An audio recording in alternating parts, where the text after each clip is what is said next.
Where did this idea come from? Yeah, so the founding story is pretty crazy, and I'll back up a second and kind of tell you about my two co-founders, because I think when you hear the backgrounds of all three of us, like in real time, it didn't seem like this was going to be the obvious group of people to do it, but in retrospect, I think our group of founders had unbelievable founder market fit, and I think that's something that gets overlooked a lot. My CTO and co-founder Devin was a classmate of mine at Duke. He was an engineer at Microsoft, where he literally worked on the first facial unlocking technology for like a camera to open up, like a new Windows computer. After 2 years of working at Microsoft, him and his best friend from Duke, a guy named Cody Kolajesic, who was working in SF at the time, the two of them were just like, they hated their jobs. They missed each other as roommates. They decided to quit their jobs as software engineers and travel the world.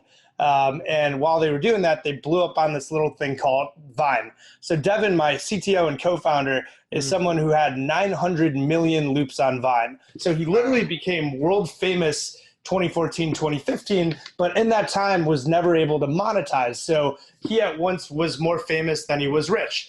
And because, he spent a year traveling, when he came back to America, despite being world famous on Vine and showing up at a concert like Coachella or Stagecoach and having people mob him, like the thing that's funny is that ultimately, he ended up having to go back to engineering because it wasn't a lifestyle. His roommate, Cody Ko, his best friend, ended up deciding to continue on with the influencer life and ended up with 3.6 billion loops on Vine. Wow. And now is a YouTube star that does it full time with over 5 million followers. So that's Devin. That's my CTO and co-founder. So one thing that's cool is like, you think about a platform like this, the guy who built this is solving a problem that he personally had.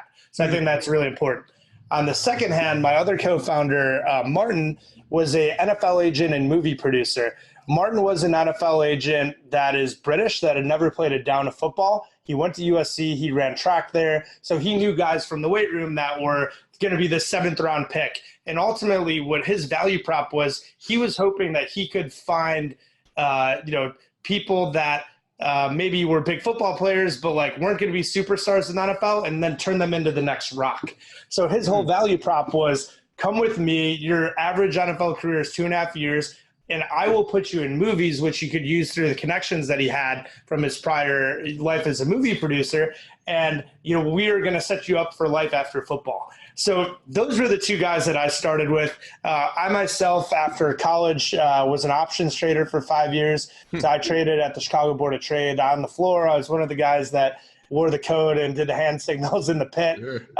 After that, I had the opportunity to go work at LinkedIn, which was really the formative professional career of my life, and really got to learn about tech and understand what that was. But ultimately, we had the idea for this literally leaving my grandmother's funeral.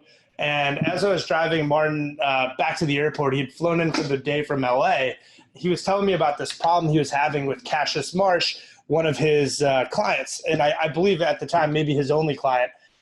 Cash was a super popular player. Like, if you liked the Seattle Seahawks, you knew who he was, but no brands would ever pay any money to give him an endorsement.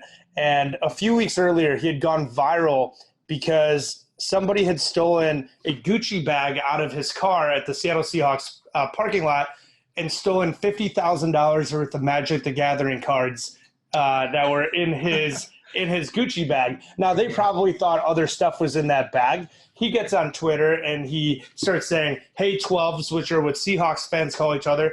I know you probably thought other stuff was in that bag, but what was in that bag is more valuable to me than anything else or even money. I won't press charges. I just want my Magic the Gathering cards back. Magic the Gathering is a Seattle-based company. He is a popular Seahawk player. Martin couldn't even leverage this viral moment, and that was all over ESPN and Barstool and Deadspin, and he couldn't even leverage that into getting Cassius a card deal to go down to play Magic the Gathering cards in Vegas for a weekend, right? Or like a meet and greet. So at that point, he felt, if I can't get this brand to like sign on with Cassius Marsh, like I'm never going to get any brand to do it. And he pulled out his phone and he showed me a video that today we call the first Cameo. And his really good buddy, Brandon, was at the time a marketing executive at Nike. He loved the Seattle Seahawks more than anything and had just had his first son.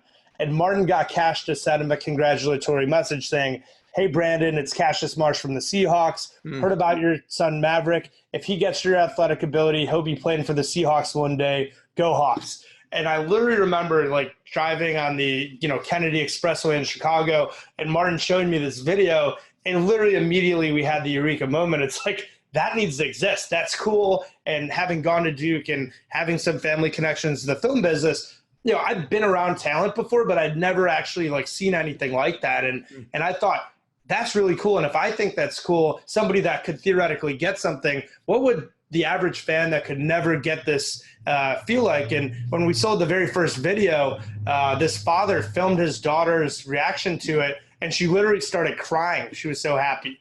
And, and at that point, really the idea for Cameo was born. And what we're trying to build at Cameo, as I said, is we're trying to create the marketplace where for X amount of money, you can do Y activity with Z person. So at the very beginning, we were thinking live meetups and FaceTime and tweet ad and all these different things. But we kept coming back to the simplicity of this core video experience and what a wow factor it was. And, ultimately we decided to go with that product, and that's what we've been selling ever since.